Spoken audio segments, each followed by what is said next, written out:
So, I finally got to see Alien Romulus. Yes, I'm a little bit late on this one, like almost 2 weeks. I've been busy, guys. I'm sorry. I took a vacation. And because I've been late, I'm going to be making up for it by making a few different videos on the Alien franchise, so stay tuned for the next week or two if you want to see all the videos. I'm sure you can guess what kind of videos you're going to be getting, but I'm going to be talking about a lot of Alien stuff over the next week. But I have seen Romulus, and as you read by the title, I thought it was a little bit disappointing. And I'm going to explain to you why, because guess what? It's a review. So Alien Romulus, directed by Fede Alvarez, is about a bunch of different kids that are from this really, really shitty colonized planet that want to leave. These kids starring Kaylee Spaney, and they decide to leave, and they fly off into space, and they end up coming into contact with this abandoned space station called the Romulus Station. And guess what they find on this spaceship? But some alien shit. And if you've seen any of the Alien movies, you know exactly what I'm talking about. Face huggers that turn people into xenomorphs.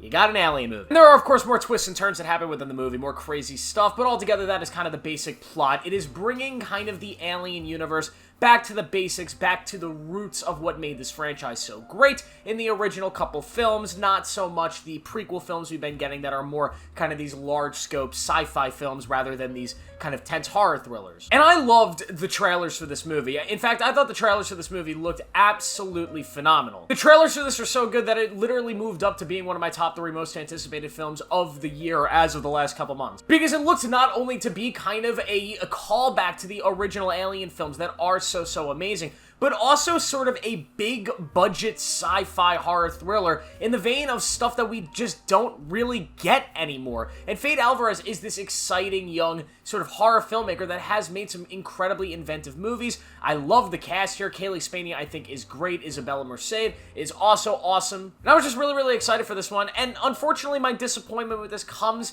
in just how kind of normal it is. This film, and probably the worst thing I could say about it, is it's just forgettable. This is not a bad review. This is not a bad movie. I am going to give this movie a decent score by the time you get to the end of this video, but I just thought this movie had all the makings to be a 4, maybe even a 5 out of 5. A classic in this franchise and in this genre, because it just had so much going for it. But there's so many things in this movie that I don't know why they made the choices they did with some stuff. First things first, this movie is an homage to both Alien and Aliens. Fede Alvarez has talked on length about how he wanted to make kind of the perfect marriage between those two films. Meaning there are parts of this movie that are tense, kind of claustrophobic horror elements of xenomorphs hunting these characters, right? That is the Alien kind of format. And some of those scenes really work. They're claustrophobic, they're scary, there are even a couple creative jump scares. I really love the face huggers in this movie. They are as terrifying as they've ever been, and I think a lot of those Alien scenes work out well. But then, of course, as you get to the latter half of the movie, this movie does kind of become more of Aliens, the James Cameron thriller, and I think that is where this movie kind of falters. When this movie becomes sort of an action-y thing, I don't think it works nearly as much as the tense horror stuff. So it did a better job of emulating the Ridley Scott style than the James Cameron style. So I just was not a fan, although there was one really creative action scene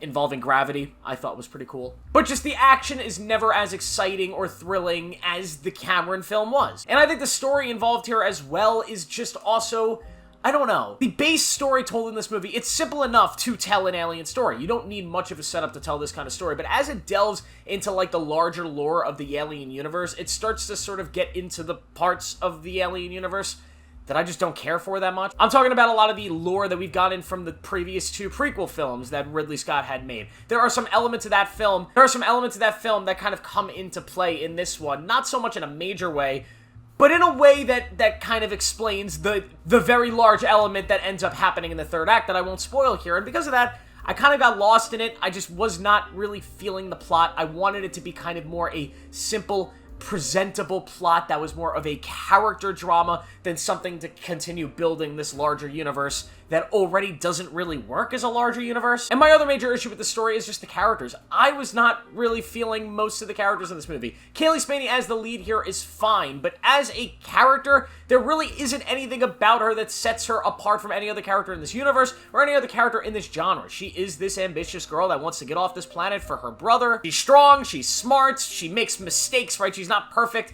but she's just kind of a normal character, and I really love Kaylee Spaney, and I think this movie kind of proves she could be an action star, right? She's got that Ripley badass in her, but I I don't know. I just did not care much for her, at least in the same way that I care for Sigourney Weaver's Ripley in the original films. Isabella Merced also gives a really good performance here for the limited stuff that she has, but yet again, just did not care for her character. The guys in this movie, I don't remember any of their names. They're here, and they're as generic as it gets. The two characters that I like, one of them I cannot talk about because it's a big spoiler and kind of controversial how they're in the movie, but that character, I did like what they did with them. I enjoyed their presence and what they meant to the story, and my main character that I love was Andy, played by David Johnson, who plays kind of the AI character in this film. Of course, you've seen any of the Aliens movies, there are a big presence of these androids that always tend to kind of be the most fun characters in the movies, because they're very serious sometimes, and there's just a lot going on with them. And Andy and the performance from David Johnson, I thought was just brilliant. The character has a lot of layers to it. They come at the character from a very different angle than they've done in this universe with these android characters, which I really appreciated. And just, he really steals the show here. By far the most memorable part of this movie. But outside of Andy, yet again, I could not really grasp on to any of these characters. And a big part of the first half of this movie is they expect you to truly care about these guys. They want you to be invested in these characters, and they want you to see them live, right? That's what they want from the audience, and because I personally just never latched onto them, I found myself being very bored in a lot of the tense little alien-type scenes. Even though they're well-directed and well-produced, and they are tense at times, because I did not care for the characters, it didn't matter much, and then in the second half, when it truly becomes aliens, I really didn't care. Another issue with this movie, and I don't want to blame it completely on the film, I think it was partially my theater. My theater, I believe the screen was a little bit dimmer for some reason. It was just not a good theater screen, and this movie tends to be really dark. So for a lot of this movie, I had no fucking idea what was going on. I was legitimately in the dark. I couldn't see shit. It was like 2 hours of the Long Night episode from Game of Thrones. It was horrible. But yet again, shame on my movie theater. I don't think it was Fade Alvarez's fault, but maybe it is. I don't know. But overall, this is a movie that I just expected a lot more from. I really wanted to see something more, I don't want to say original, but just something that really made me go, wow, this movie needed to be made in this franchise. But instead, it's a movie that just, I'm gonna forget about. It's just kind of aligned with all of the other non-Alien and Aliens movies in the Alien franchise. Alien 3, Alien Resurrections, the two new Ridley Scott ones, of just being these Alien movies that have really good qualities to them, but at the end of the day are just kind of meh. I do think the third act is interesting. It does some stuff that's overly surprising, but I can never say that the stuff that happens in that final 15 minutes really brought me in like, holy shit, I can't believe they did that. But I could see it clearly worked for some audiences. I don't know if they're gonna make a follow-up to this. Let me just say this. There is only one Alien movie that needs to be made, and I think Neil Blomkamp, this was the type of Alien movie he was sort of producing about a decade back that ended up not being made, but there is only one Alien movie that should be made, and then that should be the franchise. They need to make a sequel to Aliens. And I know what you're saying. They made a sequel. It's called Alien 3. It was directed by David Fincher. A lot of people love that movie. Well, no.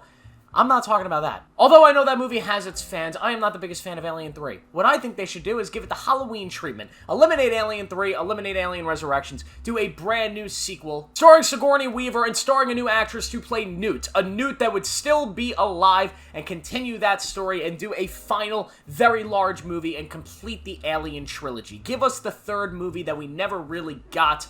I think that is the obvious direction for this franchise to go in, and how it hasn't been made yet kind of blows my mind. We've seen Halloween do it. You can eliminate some sequels that people didn't like and just start from scratch, make the one more movie before Sigourney Weaver gets too old and it's too late. Let's get it done. But overall, Alien Romulus, let's get back to that movie. I will give this movie a 3 out of 5. It's a solid horror sci-fi thriller. If you like those kinds of things, you're gonna like this movie, but if you're expecting something so much bigger from this universe, if you're expecting like a masterpiece, a movie that could really stand alongside those two incredible masterpieces that started this franchise, this to me is just not it, but maybe it will be for you. The one thing I will say about this, the first 10 minutes of this movie are the best 10 minutes that Disney has produced of Star Wars in a very long time, I gotta say. I mean, the opening of this movie, introducing us to this world and the shots of spaceships and space and sci-fi shit, I was like, this is Star Wars, man. And this is good Star Wars.